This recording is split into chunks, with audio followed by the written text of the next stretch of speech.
আসসালামু আলাইকুম, welcome to my channel Sultana homemade kitchen. আজ আমি আপনাদের সাথে শেয়ার করছি 4-7টা মানে হোমমেড কুকিজ রেসিপি। আজকের পর থেকে আর কখনোই বেকারি থেকে বিস্কুট কিনে আনার প্রয়োজনে মনে করবেন না, কারণ এই রেসিপিটি এতই সহজ এবং ইজি, তা আপনার হাতের কাছে থাকা অল্প কিছু উপকরণ দিয়ে আপনি বানিয়ে ফেলতে পারবেন অথেন্টিক উপায়ে হোমমেড কুকিজ। তাই আর দেরি না করে আমার এই রেসিপিটি ফলো করে আপনিও বাড়িতে বানিয়ে ফেলুন হোমমেড কুকিজ রেসিপি। চলুন যাওয়া যাক আমার কিচেনে। হোমমেড কুকিজ বানানোর জন্য প্রথমে আমি এখানে একটা মিক্সিং বোল নিয়েছি।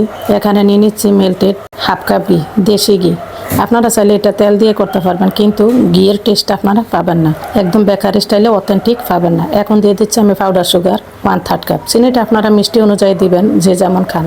এই চিনিটা কিন্তু আমি ব্লেন্ড করে নিয়েছি, এটা ফার্স্ট পাউডার বানিয়ে নিয়েছি। এখন আমি একটা হ্যান্ড উইক্স দিয়ে ভালোভাবে ঘিয়ের কালারটা একদম হোয়াইট হওয়া পর্যন্ত আমি ভালোভাবে মিক্স করে নিয়েছি। এখন দিয়ে দিচ্ছি আমি 2 টেবিল চামচ লিকুইড দুধ। এখানে চাইলে আপনারা গরুর দুধটাও লিকুইড করে দিতে পারবেন, এইভাবে গরুর দুধও লিকুইড দুধ দিতে পারবেন। এখন আমি নিয়ে নিচ্ছি 1 কাপ ময়দা। এটা আটা দিয়ে করলে আপনার শক্ত হয়ে যাবে, ভালো লাগবে না। এখন দিয়ে দিচ্ছি আমি 1 টিস্পুন বেকিং পাউডার, দিয়ে দিচ্ছি 1 চিমটি লবণ, দিয়ে দিচ্ছি 1 teaspoon vanilla essence. Vanilla essence না থাকলে আপনারা এলাচ গুঁড়ো করেও দিতে পারেন। এখন আমি ভালোভাবে হ্যান্ড হুইস্কের সাহায্যে মিক্স করে নিচ্ছি। অবশ্যই ভালোভাবে মিক্স করে নিতে হবে। এখন আমি ভালোভাবে শুকনো উপকরণগুলো চেলে নিচ্ছি। শুকনো উপকরণগুলো অবশ্যই ভালোভাবে চেলে নেবেন। ছোটো ছিদ্রযুক্ত চালনি দিয়ে অবশ্যই চেলে নেবেন। এখন আমি হ্যান্ড হুইস্কের সাহায্যে আবারও সবগুলো উপকরণ মিক্স করে নিচ্ছি, যাতে একটা ডো ফর্মে আসে। এখন আমার হ্যান্ড উইক্স দিয়ে মিক্স করা হয়ে গেছে। এখন আমি হাত দিয়ে ভালোভাবে ময়ান দিয়ে নিব।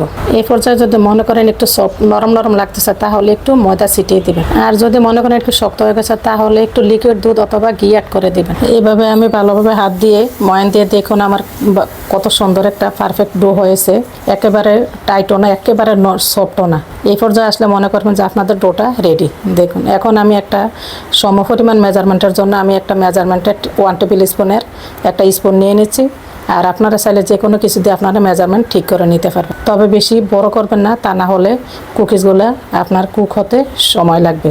এখন দেখুন, আমি একটা বলের শেপ দিয়ে 2 হাতের তালু দিয়ে আপনার আঙ্গুলের মধ্যে প্রেস করলে আপনার এই একটা ডিজাইন হয়ে যাবে। এখন আমি ছুরির অপোজিট সাইড দিয়ে আমি ডিজাইনটা করে নিচ্ছি।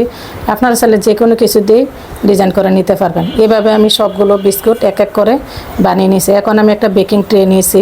আমি বিস্কুটগুলো ওভেনে আজকে বেক করব, এই জন্য আমি একটা ওভেন ট্রে নিয়েছি। আর আপনারা চাইলে স্টিলের থালিতে আপনারা চুলায় লোহিতে আপনারা 20 থেকে 30 মিনিট লাগবে আপনার বিস্কুটগুলো কুক করতে। বিস্কুটগুলো বানানোর সময় আমি ওভেনটা 10 মিনিট প্রিহিট করে নিয়েছি। এখন আমি ওভেনে বেক করে নিব 170 ডিগ্রি সেলসিয়াসে 25 থেকে 30 মিনিট।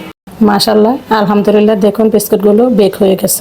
কত সুন্দর একটা কালার আছে। এমন কালার পেতে চাইলে আপনারা 25 থেকে 30 মিনিট বেক করতে হবে, তা না হলে কালারটা আসবে না। আর আপনারা যদি শুধু বিস্কুট খেতে চান, তাহলে আপনাদের বিস্কুটগুলো 25 মিনিটে একদম পারফেক্ট কুক হয়ে যাবে। তৈরি হয়ে গেল ক্রিস্পি হোমমেড কুকিজ। আমার এই রেসিপিটা কেমন হয়েছে অবশ্যই কমেন্ট করে জানাবেন। আর বেশি ভালো লাগলে অবশ্যই বাসায় একবার হলো ট্রাই করবেন। আর আমার নতুন রেসিপি পেতে অবশ্যই চ্যানেলটি সাবস্ক্রাইব করে ফলো দিয়ে সাথে থাকবেন। আমি এখন একটা বিস্কুট ভেঙে দেখিয়ে দিচ্ছি আমার বিস্কুটের ভিতরটা কত ক্রিস্পি হয়েছে। আবার দেখা হবে নতুন কোনো রেসিপিতে। আল্লাহ হাফেজ।